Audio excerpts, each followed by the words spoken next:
The Big Issue. Breaking down the issues that matter.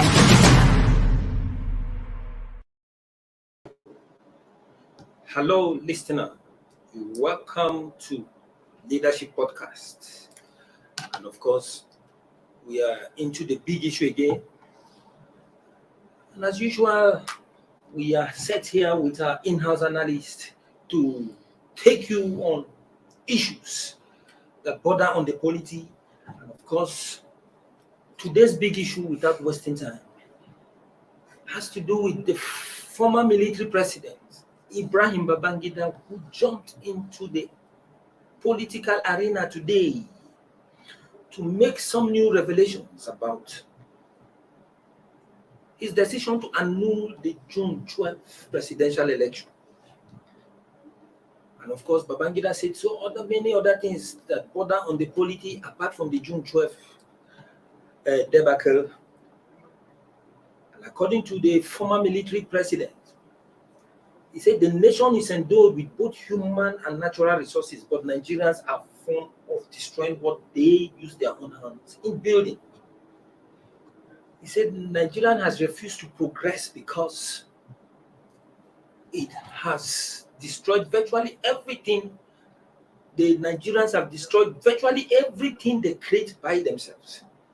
And of course, you can recall that it was Babangida who annulled the June 12th, 1993 general election, which was considered by most Nigerians as the free and fairest poll in the country's history. The election was contested between Moshood Abiola of the Social Democratic Party and Bashiri Tofa of the National Republic Convention. And of course, on the criticism trailing his decision to annul that particular election, IBB said if he had not annulled the election, a coup d'etat would have occurred in the country. And of course, to quote him exactly how he said it, he said if it materialized, that is the election, there would have been a coup d'etat, which could have been violent. That is all I can confirm. It didn't happen. Thanks to the engineering and Maradonic way we handle you guys in the country. But that could have given room for more instability in the country. Well, before we begin to look at the issues IBB raised in the interview he granted Arise Television, let me quickly introduce our in-house analyst that you all know as our regulars here. Of course, by my left here, we have Kunle Olasami. Thank you, George, for having me here. And of course, Bode Badebo is also here in the It's my studio. pleasure to be here. And then Sunday Sua. It's nice to be here. You are all welcome to the program. Let's look at the issues. You know, IBB is a man that hardly speaks to the media. But whenever he comes out, whatever he says becomes a big issue. Because he will make startling revelations that will make you wonder whether whatever would have happened under him was justified or not. Like the June 12th election. You heard what he rightly said. But even if he was compelled by the military and some civilians to annul the June 12th election, was this justifiable? The pressure he was under, was it justifiable enough for him to have annulled that June 12th election? Let me start with you, Kunu. Well, if you ask me, you said Babangida, if you notice, anytime Babangida speaks, most of the time, he talks on the June 12th election because he was at the center of everything at that time. And in a way, I will say that I agree with some of the things he said. But if I also look at it, I will also blame him for some of the problems we found ourselves today in this country. For example, he said that if he had handed over to Abiola, that there may have been coup d'etat, which will be violent or bloody. I think in that regard, I will agree with him that they in fact, Abiola may have even been maybe killed in the coup d'etat. Yes, because I think those some persons are queuing. Some persons in the military at that time are queuing to succeed Babangida, and that was where the pressure was coming from. At that time, I think I will also agree with him that his hands are tied. His hands are tied, and whether you like it or not, of course, even when he didn't hand over to Abiola, there were riots, there were violence here and there, especially in the western part of the country. But I think, in a way, he was right, or he's right when he said that the country may have been thrown into turmoil if they had handed over to Abiola. Okay, I think I see a point you made there, because honestly, if he had handed power to Abiola, there would have been coup. And then juxtaposing it with the fact that he handed power to Shenekon, as the head of interim government. Shenekon couldn't stay in that office for 3 months. They just drove him away. If you ask me, sorry, let me, if I may say. They just drove him away. So at the end of the day, I think they were very lenient with Shenekon, because at the end of the day, he came from nowhere. Somebody just came imposing. That's why they just came and said, my friend, get out of this place. If I may say. You understand? So don't you think... if I may say, I think the ING was just an RNG thing, which, in my view, which Shenekon wasn't aware of.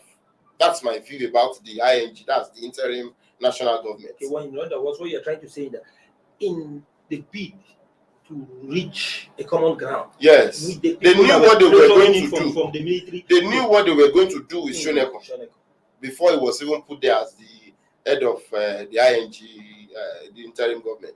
The military knew what they were going to do. That is my view. What do you think about it? Well, it's good that the former military president is talking, because he's a man who will clock 80 in a matter of days.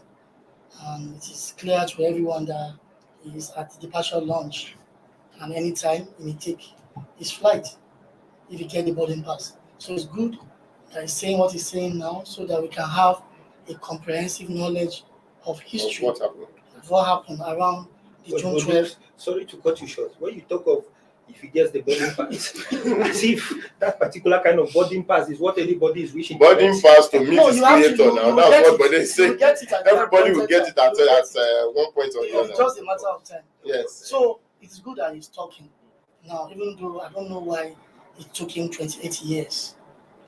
28 years to be saying what he's saying now. You see, the June 12th, 1919 presidential election, I saw some of the things that happened. I witnessed the campaigns.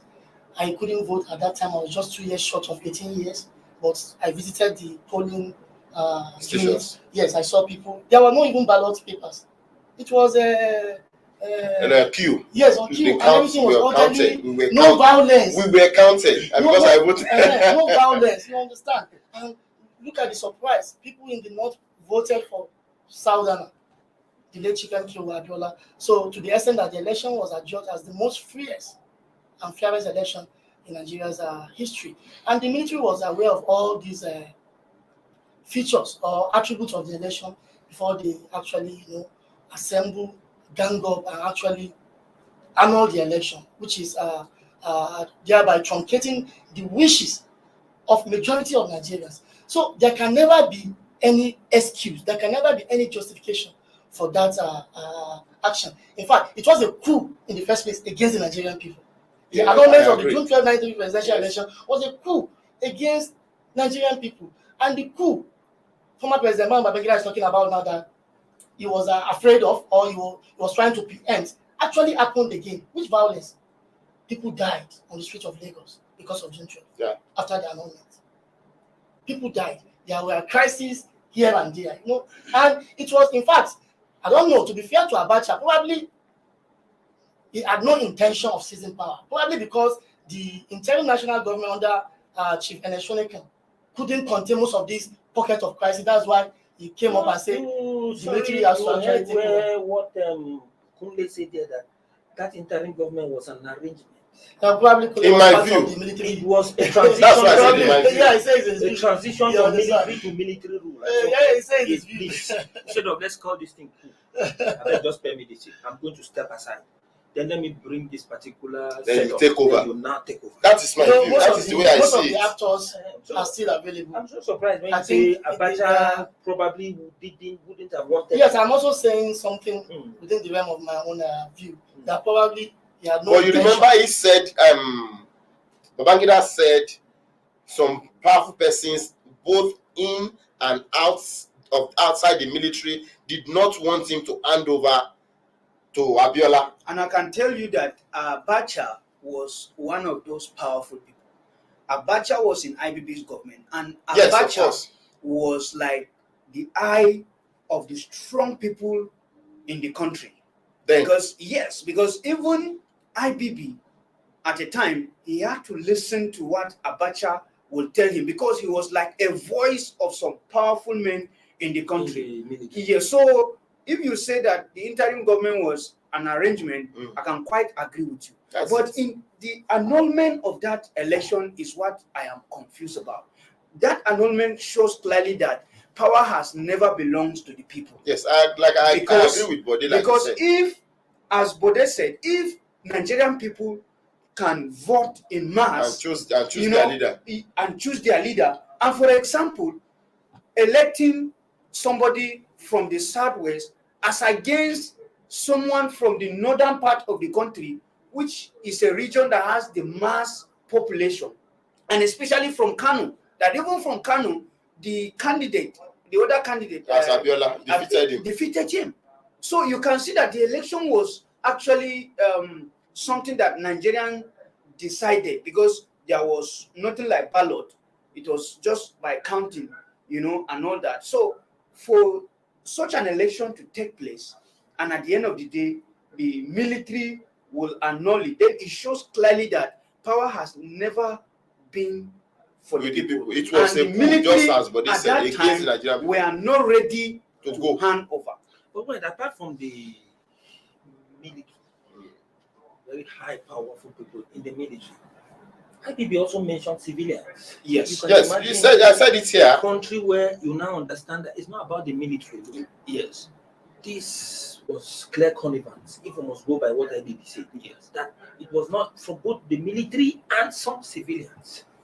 You could see this amounts to a situation where you now understand that Nigerians have this crab mentality.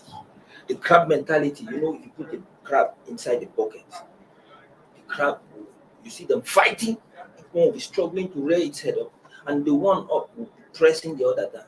I think Nigerians too have their own problem. Because if you now say it was a coup against the Nigerian people, You see. you don't limit it to the military. The military No. men are also Nigerians. They are also So Nigerians. when we want to say they are civilians. Mm. Now, what former President Babangida did, which was wrong.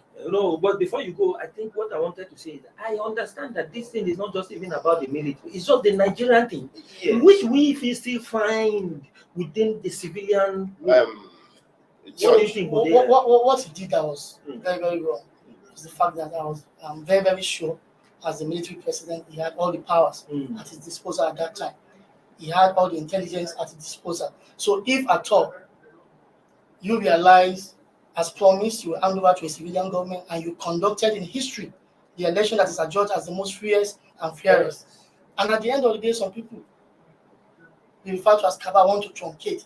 If there is sincerity, if there was sincerity of purpose at that time, on his part, he could use the apparatus of the state to identify the people against the wish of Nigerians, isolate them, demobilize them, make sure they are not a threat. Then you go ahead to finish what you started by handing over to a civilian government as promised. But telling Nigerians after 28 years that, see, I actually annulled that election to preempt a coup from happening, and it will have been a violent one. Of course, even after annulling the election, there were violent coups in different guises. The killing of people on the street of Lagos were violent. Yeah. Chaos here and there was violent. So it never solved the problem it tried to actually avoid. And let me also conclude by saying that singular action was the Abenga of many problems that is facing Nigeria today. Remember that ticket Abiola Kingibe was a Muslim ticket. Nigerians didn't care. They didn't care to ask their religion. They didn't. They voted for them en masse. Nobody cared. You understand? But immediately after the annulment and the aborted Third Republic came to an end, now in 1999 we started the Fourth Republic. Now we begin to, oh no, we cannot go that way again. We now begin to ask questions. Who is that candidate? Where is he from? He's from the north. Okay, the other deputy must be from the south. What is his religion? He's a Muslim. Okay, the deputy must be a Christian. So a lot of that annulment caused a lot of things. In fact, first and foremost, former President Babangida, with due respect to you, need to apologize to Nigerians. To Nigerians, not opening can of worms. Beyond opening can of worms, you need to apologize, for his action, appease Nigerians, and whatever information you still have hiding, you should tell us before. You see, George, before you come in, you said something about Babangida saying that forces in and out of the military. If you ask me, and it's my view, they may not have succeeded in annulling that election if they had not connived with outsiders, with civilians, or if they are going to succeed, then it will be by brute force. It will be because there will be so many forces that will be against them, and they will want to have their desires done at all costs. So the casualty may even be more if they had not connived with the civilians to annul that election. That's just what I wanted to say. Well, viewer, let's just take a short break, and we'll be back in a moment.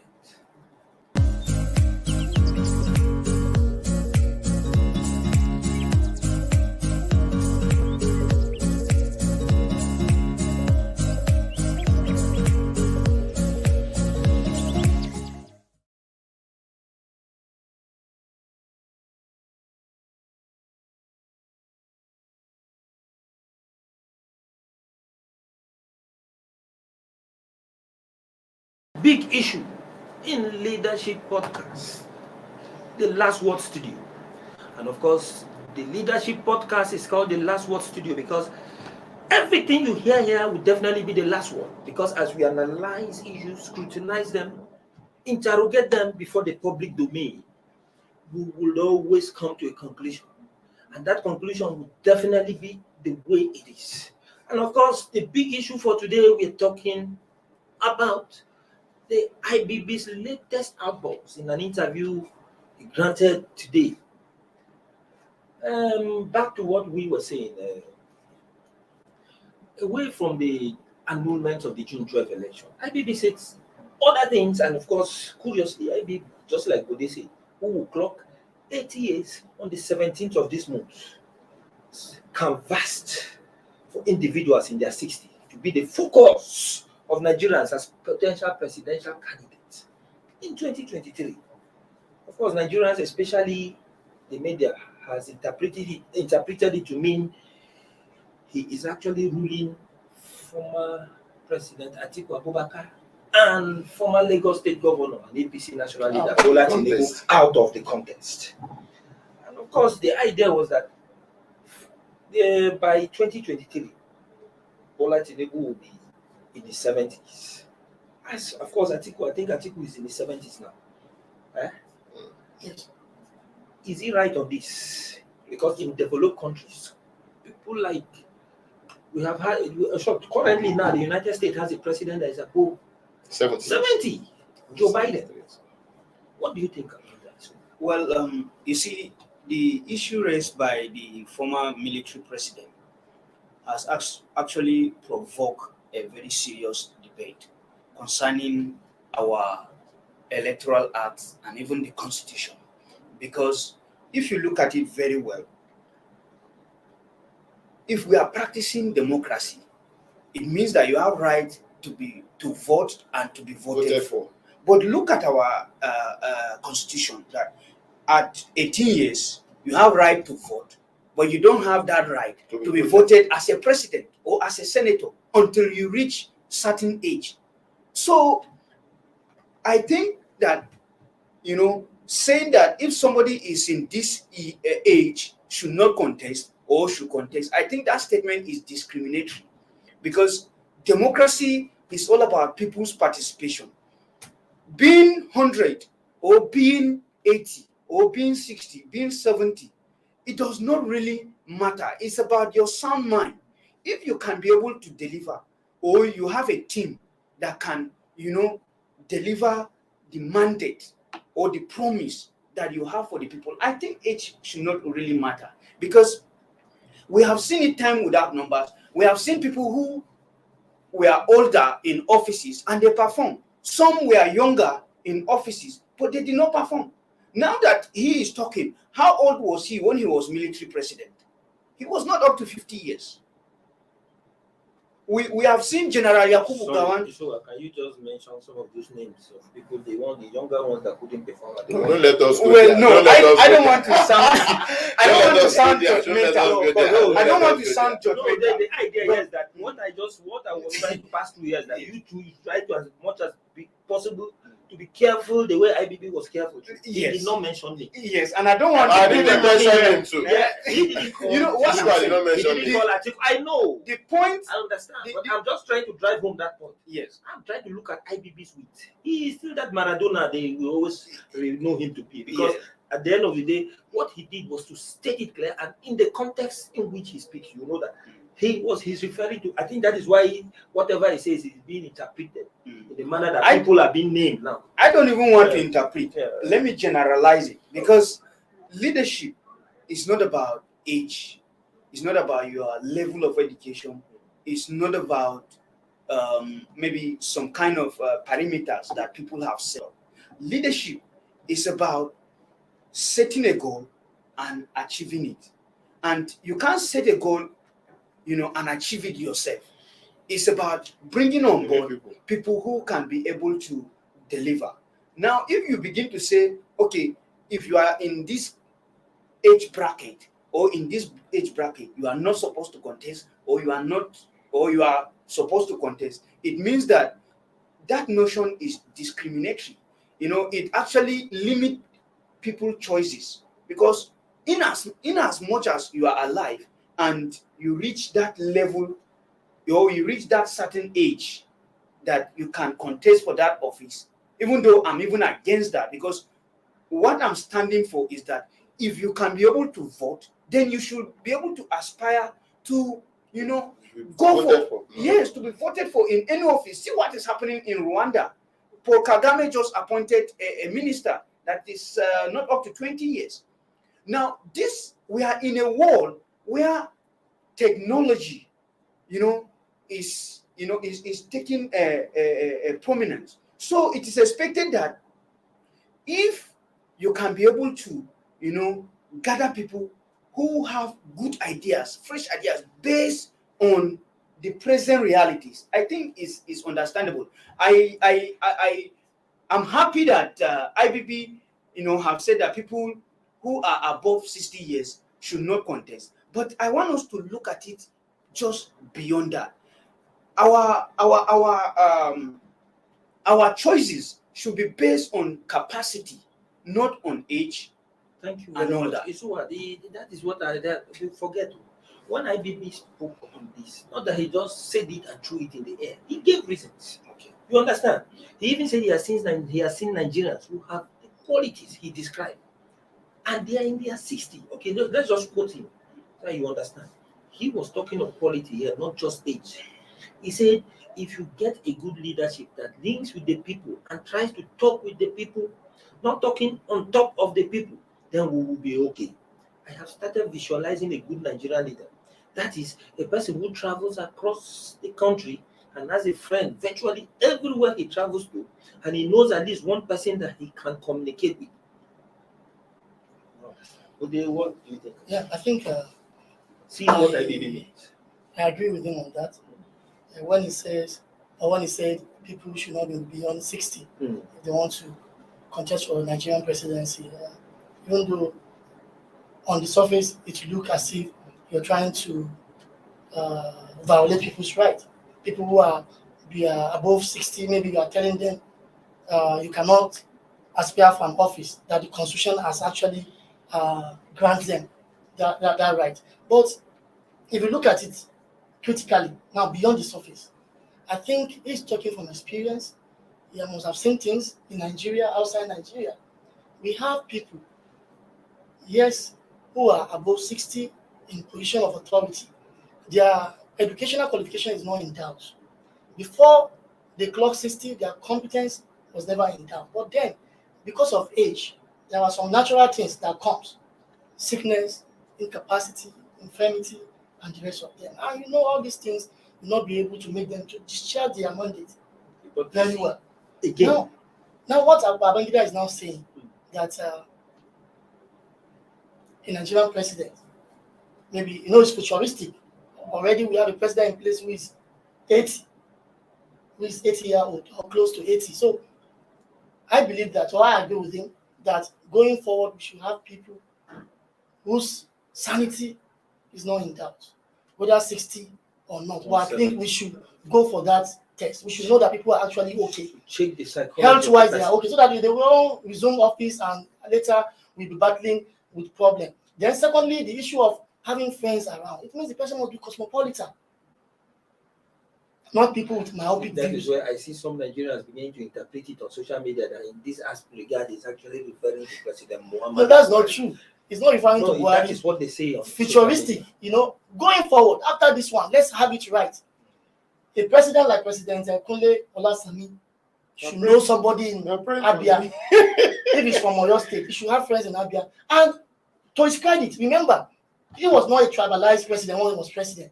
He was the one that brought out most of the best brains in Nigeria and appointed them as ministers without fear or favor, no ethnicity.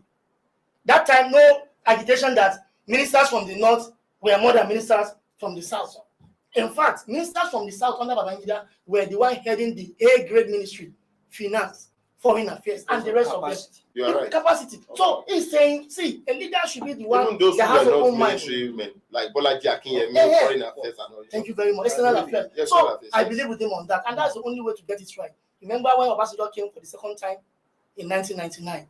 If not for Obasanjo, nobody will know who is El-Rufai. Nobody will know who is Ribadu. Nobody will know the late Professor Dora Akunyili. These are not people from the southwest, but because of capacity, he appointed them into critical position for national development. Yes, I think expatiating what he was actually, the point he was actually making still on this. I think Babangida said importance should be given to qualification over ethnicity when choosing Nigeria's next president. Exactly. Yes. Everybody. I will think that support means Somebody's my cousin. I think somebody's he has given us his position there on rotational presidency. It's like he's against it. On rotational. Yes, it's actually- we should You go see, for merit. Go This- for merit, qualification over this ethnicity. this issue of rotational presidency, it actually limits people's choices. But you can't rule out such issues because So given Nigerian structure, Yeah. Nigerian structure, and Yes. because to create balance. That is what I'm people, saying. because people. Sorry, some to cut you, sections will be Babangida- agreed Yeah, some- if we don't do No, that. it's not about some Wait, section wait, where we now, agree. wait, let me- Some people have abused the process. See now, Babangida has a point here, and we all know that ethnicity has agitated the rotational presidency. There's no. But how can this be possible? Because I'm setting the agenda for you now. How can this be possible when, at the end of the day, ahead of 2023, we started having this agitation now? Remember the southern governors in Lagos saying that power should return to the south. Because we have a presently, template. those things are happening because of mistrust.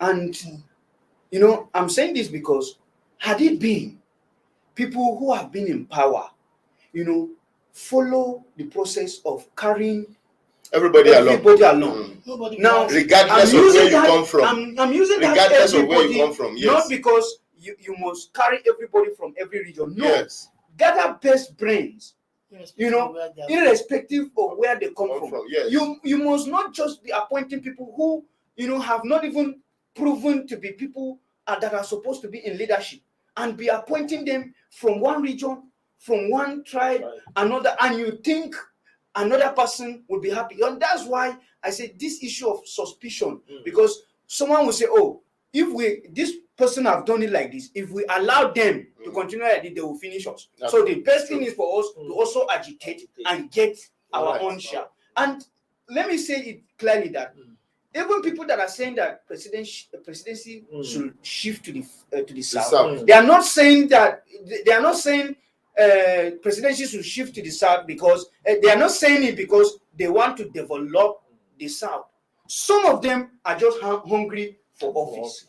Some of them, even if the president is from their local government, they may not see electricity.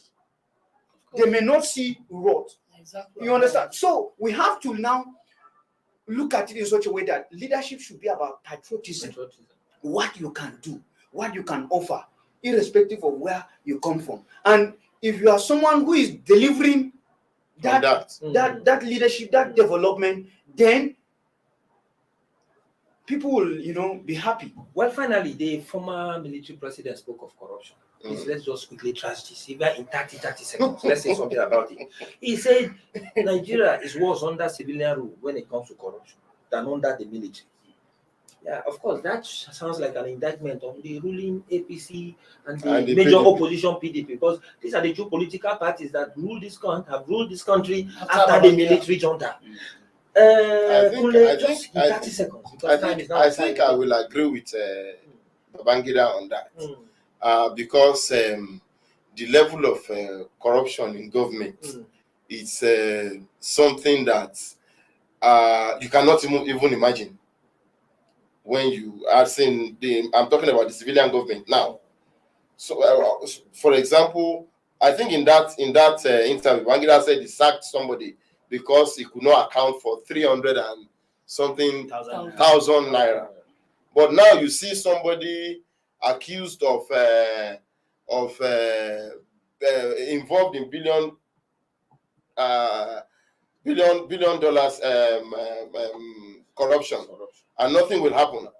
In some cases, yeah. Said Nigerians, you see those I've been in court. Their cases are in court. Yes. Some of them have been indicted. They are walking free. I think he was right. I think he's right. I don't agree that he is right because at that time we don't have EFCC, we don't have ICPC, we don't have a National Assembly that appropriate. So you will hear.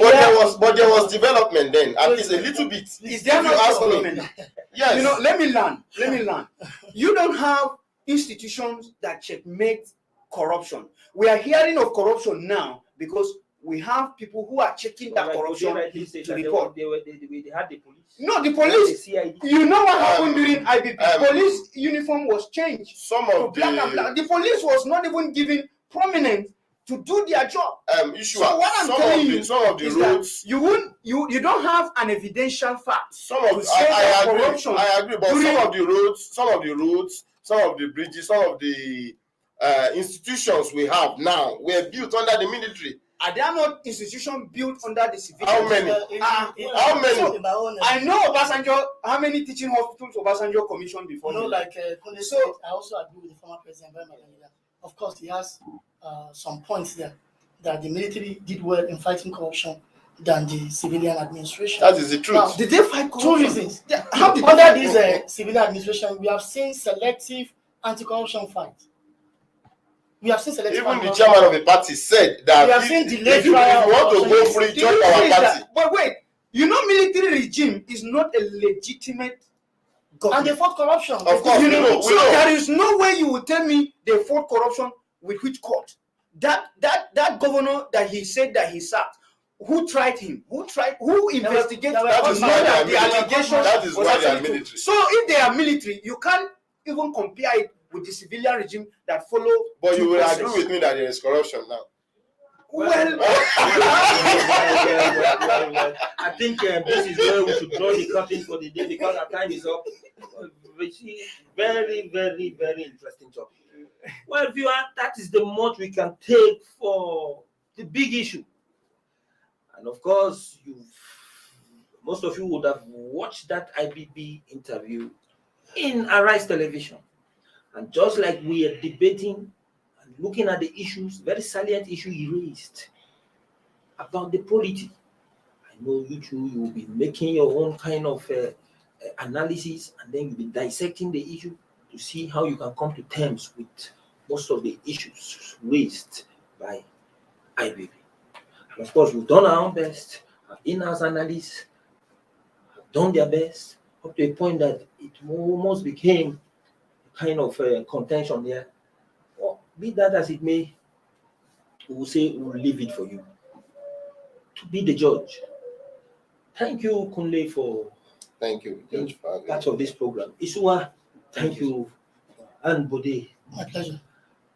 Join us next time, same time tomorrow for another edition of the Big Issue. For now, it's goodbye.